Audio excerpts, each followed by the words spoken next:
Nag-viral ang mga tsismis tungkol sa posibleng relasyon ni John Estrada at Barbie Imperial, kapwa mga bituin ng Kapamilya Primetime Series na Batang Quiapo.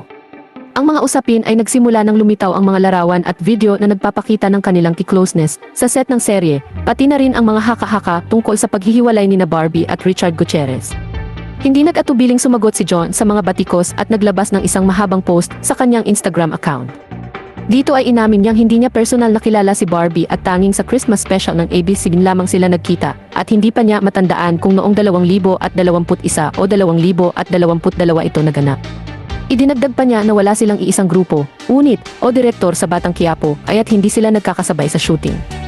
Sa pagtatapos ng kanyang post, nag-apela si John sa media at sa online entertainment websites na mag-ingat sa pagkalat ng mga tsismis at siguraduhing may katotohanan ang mga balitang inilalathala.